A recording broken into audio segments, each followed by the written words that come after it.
ఇప్పుడు మనం వేదాంత నిర్ణయంలో 72వ శ్లోకాన్ని చూద్దాం. నా కామ్య ప్రతిషిద్ధాభి క్రియాభిర్మోక్షవాసన ఈశ్వరానుగత్సాత్ స్యాత్ ఇది వేదాంత నిర్ణయం. ఏమంటున్నారు ఇందులో? కర్మలు చేస్తే మోక్షం రాదు, ఈ మాట చెప్తూ ఉన్నారు. కర్మలు చేయటం వల్ల మోక్షం రాదయ్యా అంటున్నారు. మరి ఏం చేస్తే మోక్షం వస్తుందండి? జ్ఞానం వల్ల మోక్షం వస్తుందయ్యా, కర్మలు చేస్తే ఏమాత్రం మోక్షం రాదు. కామ్యకర్మలు చేసినా, మామూలు కర్మలు చేసినా, ఏ కర్మలు చేసినా నీకు మోక్షం రాదు. అసలు కర్మ అంటే ఏమిటి? మనం చేసే పని. ప్రతి దినము మనం చేసే ప్రతి పని కూడా కర్మ అనే చెప్పబడుతుంది. ప్రతిదినము మనం చేసే ప్రతి పని కూడా కర్మ అంటే మనం ఏం చేసినా కర్మే. కాబట్టి జీవితంలో ప్రతి మానవుడు కూడా తప్పనిసరిగా అనేకమైనటువంటి కర్మలు చేయాల్సి ఉంటుంది. తప్పదు. ప్రతివాడు తెలిసి కానీ తెలియక కానీ కర్మ అనేది చేస్తూనే ఉంటాడు. దేవుడికి చేసేటువంటి పూజ, జపం, తపం, యజ్ఞయాగాది క్రతువులు ఇవన్నీ కర్మలే. అయితే కర్మలు చేస్తే ఏమవుతుంది? కర్మలు చేస్తే ఒకసారి పుణ్యం రావచ్చు, లేదా ఇంకోసారి పాపం రావచ్చు. కర్మ చేయటం వల్ల పుణ్యపాపాలు వస్తాయి అంతే తప్పించి ఇంకేమీ రావు. మోక్షం మాత్రం రాదు. మోక్షం రాదు అనేది ఖచ్చితంగా మనం చెప్పేయచ్చు. పుణ్యపాపాలు వస్తాయి. సత్కర్మలు చేస్తే పుణ్యం వస్తుంది, దుష్కర్మలు చేస్తే పాపం వస్తుంది. అసలు ఈ కర్మలు, సత్కర్మ, దుష్కర్మ ఇవన్నీ తర్వాత అసలు కర్మలు ఎన్ని రకాలు? కర్మలు మొత్తం 4 రకాలుగా ఉన్నాయి. నిత్యకర్మలు, నైమిత్తిక కర్మలు, కామ్యకర్మలు, నిషిద్ధ కర్మలు అని మొత్తం 4 రకాలుగా ఉన్నాయి. నిత్య, నైమిత్తిక, కామ్యకర్మ, నిషిద్ధ కర్మ, ఇవి మొత్తం 4 రకాలైనటువంటి కర్మలు. ఈ 4 రకాలైనటువంటి కర్మలు అసలు ఏమిటి? 4 రకాల కర్మలు అంటే మొట్టమొదటిది నిత్యకర్మ. ప్రతిరోజు కూడా మనం చేయవలసిన కర్మ ఇది. మనం విధిగా చేయాలి ఈ కర్మలు. అలా అని ఈ కర్మలు చేస్తే నీకేదో ఫలితం వస్తుంది, మోక్షం వస్తుంది అలా ఎప్పుడు అనుకోవద్దు. ఏమీ రాదు. చేయకపోతే మాత్రం ఫలితం వస్తుంది. ఏమిటది? పాపం వస్తుంది. ఈ కర్మలు చేయకపోతే, నిత్యము చేసేవంటి కర్మలు కనుక నువ్వు చేయకపోతే నీకు పాపం వస్తుంది. అంతేగాని నీకు అవి చేశాను కాబట్టి పుణ్యం మాత్రం రాదు. ఏమిటండి అవి? చాలా సింపుల్, మీ అందరికీ తెలిసినవే. ప్రతి మానవుడు ప్రతిరోజు స్నానం చేయాలి, సంధ్యావందనం చేయాలి, దేవుడికి నమస్కారం పెట్టాలి. ఈ జీవితంలో ఒక భాగం అర్రా. ప్రతిరోజు భోజనం చేయాలి, ఈ జీవితంలో ఒక భాగం. మనం చెప్పాలా? పొద్దున్న టిఫిన్ చేయాలయా, మధ్యాహ్నం భోజనం చేయాలి, సాయంత్రం మళ్ళీ స్నాక్స్ ఏవో తీసుకోవాలి, రాత్రికి ఏదో భోజనం చేయాలి, మనం చెప్పాలా ఏంటి? ఈ కర్మలు చేసి తీరాలి. చేయకపోతే ఏముంది? పాపం వస్తుంది. ఏం పాపం వస్తుంది? స్నానం చేయాలి. స్నానం చేయకపోతే ఏమవుతుంది? ఒళ్ళంతా కంపు కొడుతుంది. నీ ఒంటికి చెమట బట్టి ఒంటికి కంపు కొడుతుంది. మరి లోకంలో అన్ని జీవులు స్నానం చేస్తున్నాయా? చేయటం లేదు. మరి నేను మాత్రం ఎందుకు చేయాలి? అవి స్నానం చేయటం లేదు కాబట్టి వాటి దగ్గర ఒక రకమైనటువంటి వాసన వస్తుంది. ఆవులు, గేదెలు, మేకలు ఇలా ఈ పశుపక్షాదులు ఉన్నాయనుకోండి, వాటి దగ్గరికి వెళ్ళు, ఒక రకమైనటువంటి వాసన వస్తుంది, భరించలేని వాసన. దాన్ని మనం ఏదుకంపు అంటాం. ఆవులు గేదెలు ఉంటే ఇలాంటి వస్తూనే వస్తుంది మనకి. కాబట్టి మనం స్నానం చేయకపోతే ఏమవుతుందండి? స్నానం చేయకపోతే ఏమవుతుందంటే ఇదిగో ఇదే అవుతుంది. నువ్వు కూడా ఏదు కంపు కొడతావు. మానవ మాత్రులు ఎవరు నీ దగ్గర ఉండలేరు, గుర్తుపెట్టుకో. ఇక రెండోది, మరి కర్మలు చేస్తే పుణ్యం రాదా? పుణ్యమేం రాదు. నువ్వు స్నానం చేస్తే నీ ఒళ్ళు శుభ్రంగా ఉంటుంది. అంతేగాని పుణ్యం ఎవరికి? నీకే పుణ్యం అది. అందుకని ఈ రకమైనటువంటి కర్మలు కనుక మనం చేసినట్లయితే మనకి ఏ రకంగానూ పుణ్యం అనేది రాదు, చేయకపోతే పాపం వస్తుంది. ఇక రెండోది నైమిత్తిక కర్మలు. నైమిత్తికము, ఒకదాని నిమిత్తము చేసేదాన్ని మనం నైమిత్తికము అని అంటారు. ఏదైనా ఒకదాని నిమిత్తం మనం చేసేవంటి కర్మ, దాన్ని నైమిత్తికము అంటే. ఏమిటి నిమిత్తం చేసేది? రోడ్డు మీద నడిచి పెడుతూ ఉన్నావు, ఏదో ఒక రాయి కాలికి తగిలింది, ఎదురు దెబ్బ తగిలింది, కాలికి రక్తం వస్తుంది. ఏం చేయాలి ఇప్పుడు? అది ఎక్కడైతే దెబ్బ తగిలిందో అక్కడంతా శుభ్రం చేసి ముందు దానికి ఏదైనా మందు వేసి కట్టాలి. నేను కట్టను, ఏమవుతుంది? ఏమీ రాదు.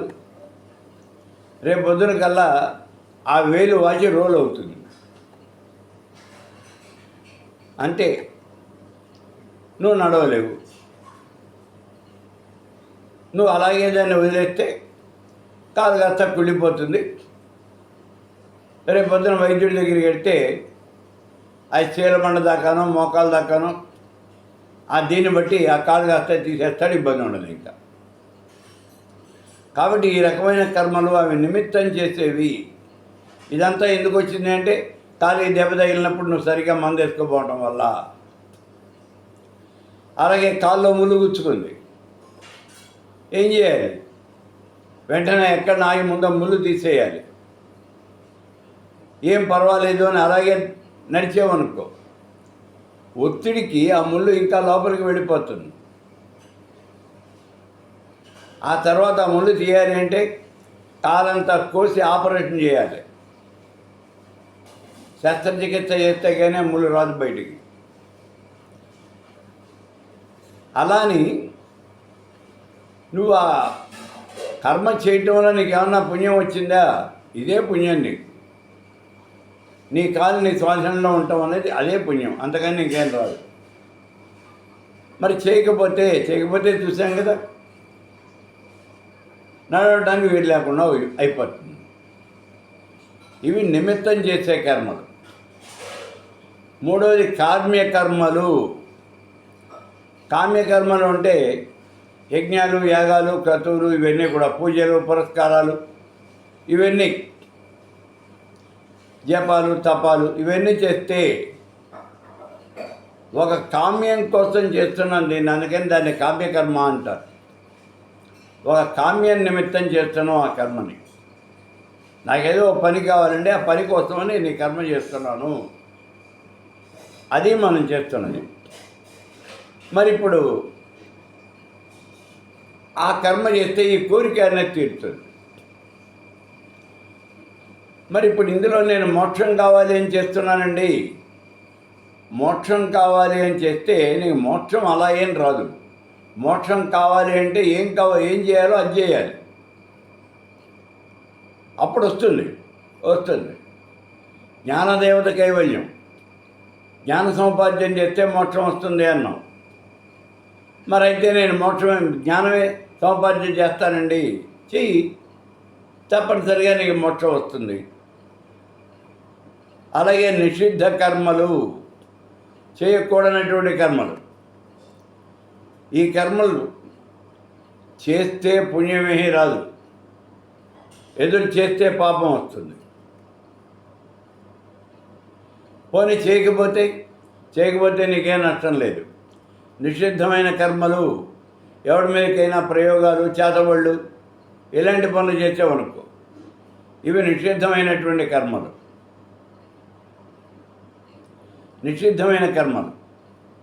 ఆ పనులు మనం చేయకూడదు. అసలు ఈ నిషిద్ధమైన కర్మలు ఉన్నాయా? ఉన్నాయండి, ఉన్నాయి. నన్నేదో నువ్వు ఒక మూఢాచారంలో ఉన్నావు, ఛాందసుడివి, నువ్వు నమ్ముతున్నావు, ఇలా మీరు అనొద్దు. నా కళ్ళతో నేను చూశాను. నాకు తెలిసినటువంటి వ్యక్తి, అతని మీద అతని యొక్క ప్రత్యర్థి అంటే అలా ప్రత్యర్థి అని కూడా కాదు, వాళ్ళిద్దరూ ఒకటే. వాళ్ళిద్దరూ చాలా క్లోజ్గా తిరిగేవాళ్ళు. వీళ్ళిద్దరూ కలిసి ఇంకోళ్ళ మీద చేతబడులు చేయించేవాళ్ళు. కేరళ పోయి చేయించేవాళ్ళు, ఇక్కడ కాదు. ఒకసారి వీళ్ళిద్దరికీ చెడింది. ఆ ఒక్క ఆయన ఇంకో ఆయన మీద చేయించాడు. కారు యాక్సిడెంట్ అయింది. యాక్సిడెంట్లో ఒక కుటుంబం లేచిపోయింది. కుటుంబం మొత్తం లేచిపోయింది. కాబట్టి సామాన్యమైనటువంటిది కాదు. నేను అప్పుడు ఫోన్ చేసి అడిగాను, ఏరా అబ్బాయి నీకు తెలీదా అన్నాను. నేను ఊహించలేదండి అన్నాడు. అతను ఇంత పని చేస్తాడు అని నేను ఊహించలేదండి, లేకపోతే నేను ఏదో రకంగా జాగ్రత్త పడేవాడిని. కాబట్టి ఇలాంటివి ఉన్నాయంటే ఉన్నాయి. మీకు ఒకటేనరా, మంచి ఉన్నది అన్నప్పుడు చెడు కూడా ఉన్నది కదా. ఒక వృక్షాన్ని పెంచాము, ఆ వృక్షం మనకు నీడనిస్తుంది. వృక్షం లేకపోతే ఎండ వస్తుంది. ఇది ఆటోమేటిక్గా మనకు తెలిసిన విషయమే కదా. ఏదన్నా తింటే ఆకలి తీరుతుంది, తినకపోతే ఆకలి పెరుగుతుంది. అంతే. మంచి పనులు చేస్తే పుణ్యం వస్తుంది, చెడ్డ పనులు చేస్తే పాపం వస్తుంది. ఈ మాట మనం చెప్పక్కర్లేదు. అలాగే భగవంతుడికి నమస్కారం చేస్తే ఆయన యొక్క కృప కలుగుతుంది, 10 మందికి మంచి పనులు చేస్తావు. అదే ఒక దయ్యానికి నమస్కారం చేసావు అనుకోండి, దేవుడికి కాకుండా ఒక దయ్యానికి నమస్కారం చేసావు, అప్పుడు ఆ దయ్యానికి ఉన్న లక్షణాలే నీకు వస్తాయి. మనం ఎవరితో అయితే సహవాసం చేస్తున్నామో వాళ్ళ లక్షణాలే మనకు వస్తాయి ఎప్పుడు కూడా. ఇది నేను మళ్ళీ చెప్పాల్సిన పని లేదు. అందుకే అంటాను, 100 అడుగులు కనుక కలిసి నడిస్తే వారు వీరవుతారు అని. వాళ్ళ లక్షణాలు వీళ్ళకి, వీళ్ళ లక్షణాలు వాళ్ళకి వచ్చేస్తాయి. మనం చాలా జాగ్రత్తగా గుర్తుపెట్టుకోవాలి. అందుకే మనం ఎప్పుడూ కూడా ఈ నిషిద్ధమైన పనులు, సమాజానికి హితం చేకూర్చాలన్నటువంటి పనులు చేసేవాళ్ళ జోలికి మనం వెళ్ళకూడదు. వాళ్ళతో అసలు మనం మాట్లాడకూడదు. మాట్లాడితే వాళ్ళ యొక్క లక్షణాలు మనకు వస్తాయి, తప్పనిసరిగా వస్తాయి. అందుకే మనం ఆ పనులు చేయకూడదు. కాబట్టి ఇక్కడ నిత్యకర్మలు, నైమిత్తిక కర్మలు, కామ్యకర్మలు, నిషిద్ధ కర్మలు అని మొత్తం 4 రకాలైన కర్మలు ఉన్నాయి. వీటిల్లో ఏ రకమైన కర్మ చేసినప్పటికీ కూడా మోక్షం రాదు. ఏ కర్మ చేసి, అసలు కర్మ చేస్తే మోక్షం రాదయ్యా. కర్మ చేస్తే ఏమొస్తుంది? స్వర్గ నరకాలు వస్తాయి. స్వర్గం వస్తే ఏమవుతుంది? అక్కడ నువ్వు సుఖాలు అనుభవిస్తావు. ఇక్కడ ఒక్క మాట వినండి, ఇది నిజంగానే ఉన్నదా అండి స్వర్గం? నేను చూడలా. నేనే కాదు, నాకు తెలిసిన వాళ్ళు ఎవరు కూడా స్వర్గం ఉందో లేదో, లేకపోతే నరకం ఉన్నదో లేదో ఎవరు చూడలా. స్వర్గ నరకాలు ఎలా ఉంటాయో ఎవరికి తెలియదు. కానీ వాటి గురించి పుస్తకాల్లో, పురాణాల్లో రాయబడి ఉంది. స్వర్గంలో సుఖాలు అనుభవిస్తారు, అదే నరకంలోకి వచ్చేప్పటికి కష్టాలు అనుభవిస్తారు. వీళ్ళు చేసినటువంటి పాపం పనులకి నరకంలోకి తీసుకెళ్ళి వీళ్ళని విచిత్రమైనటువంటి హింసలన్నీ పెడుతూ ఉంటారు యమదూతలు అని చెప్తారు. సరే, కొంతమంది హేతువాదులు మన హేళన చేస్తూ ఉంటారు. నరకం ఉందా, మాకు చూపించమను అని. ఇదంతా తెలివితేటలు కాదు, అవి తెలివితేటలు లేకపోవటం. ఎందుకని అంటే స్వర్గ నరకాలు ఉన్నాయో లేదో ఎవరికీ తెలీదు, ఎవరు చూడాల, కానీ ఉన్నాయని చెప్తున్నాం. నేను కూడా ఉన్నాయనే చెప్తున్నాను. ఉన్నాయని చెప్తే ఉపయోగం ఏమిటండి అంటే చాలా ఉపయోగం ఉంది. స్వర్గం ఉన్నదయ్యా, మంచి పని చేసిన వాళ్ళు అక్కడికి వెళ్తారు, అక్కడ అన్ని రకాలైన సుఖాలు అనుభవిస్తారు అని చెప్పామనుకోండి. మానవుడు ఆ స్వర్గ సుఖాలు అనుభవించడం కోసం ఇక్కడ మంచి పనులు చేస్తాడు. మంచి పనులు అంటే సమాజ హితం కోరే పనులు చేస్తాడు.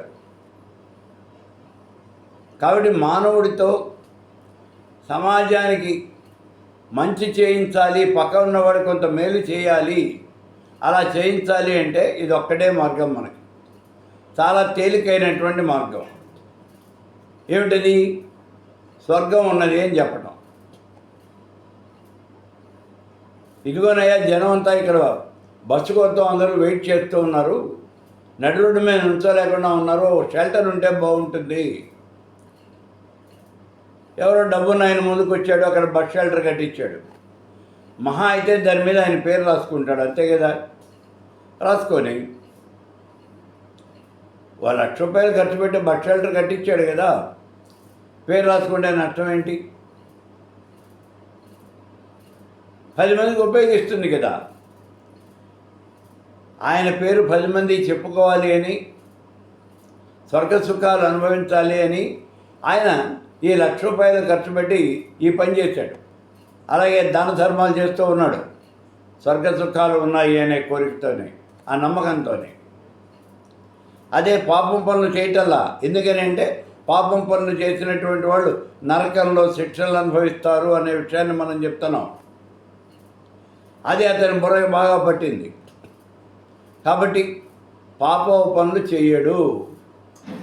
మనం ఇంకో మాట చెప్తున్నాం ఇక్కడ, స్వర్గ సుఖాలు అనుభవిస్తాడండి. ఎప్పటిదాకా? లోకంలో నువ్వు చేసినటువంటి మంచి పనులను గురించి ఎంతకాలం అయితే చెప్పుకుంటారో అంతకాలము కూడా ఈ వ్యక్తి స్వర్గ సుఖాలు అనుభవిస్తాడు అని చెప్తున్నాం. మనం ఉదాహరణగా అశోక చక్రవర్తిని చెప్పుకుంటూ ఉన్నాం. అశోక చక్రవర్తి, మనం ఇవాళ అశోక చక్రవర్తి అని చాలా గొప్పగా చెప్తూ ఉన్నాం. దేశానికి బోళ్ళంత మేలు చేశాడు, ఉపకారం చేశాడు. కానీ అతడు ఎంత క్రూరుడో తెలుసా?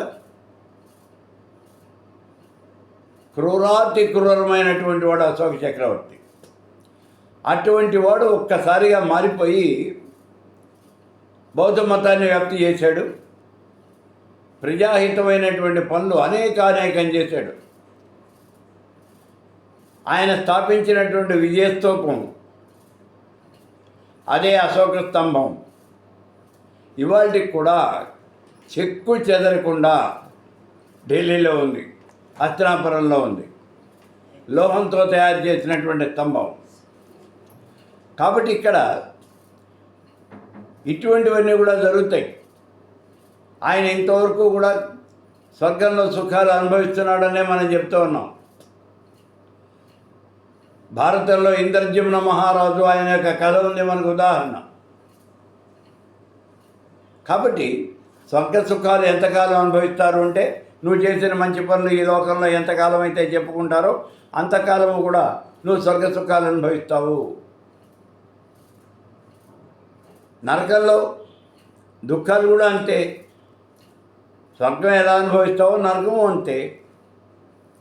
కాబట్టి స్వర్గ సుఖాలు ఏవి చేసినప్పటికీ, పాపపుణ్యాలు ఏం చేసినప్పటికీ స్వర్గంలో సుఖం వస్తుంది, లేదా నరకం అనుభవిస్తావు. అంతే తప్పించి మోక్షం మాత్రం రాదు. కాబట్టి ఓ సాధకుడా, నీకు మోక్షం రావాలి అంటే జ్ఞానదేవత కైవల్యం, ఇదొక్కటే సూత్రం. మనం ఎన్నిసార్లు చెప్పినా, ఏం చెప్పినప్పటికీ మళ్ళీ అదే మాటని రిపీట్ చేస్తూ ఉంటాం, జ్ఞానదేవత కైవల్యం. మోక్షం రావాలి అంటే నువ్వు జ్ఞాన సముపార్జన చేయాలి. జ్ఞాన సముపార్జన చేసినటువంటి వాడికే మోక్షం వస్తుంది. కానీ కర్మిష్ఠ అయినటువంటి వాడికి మోక్షం రాదు అనే మాటని కొండ పగలగొట్టి మరీ చెప్తూ ఉన్నది ఈ వేదాంత నిర్ణయం ఇక్కడ ఉన్నటువంటి 72వ శ్లోకంలో.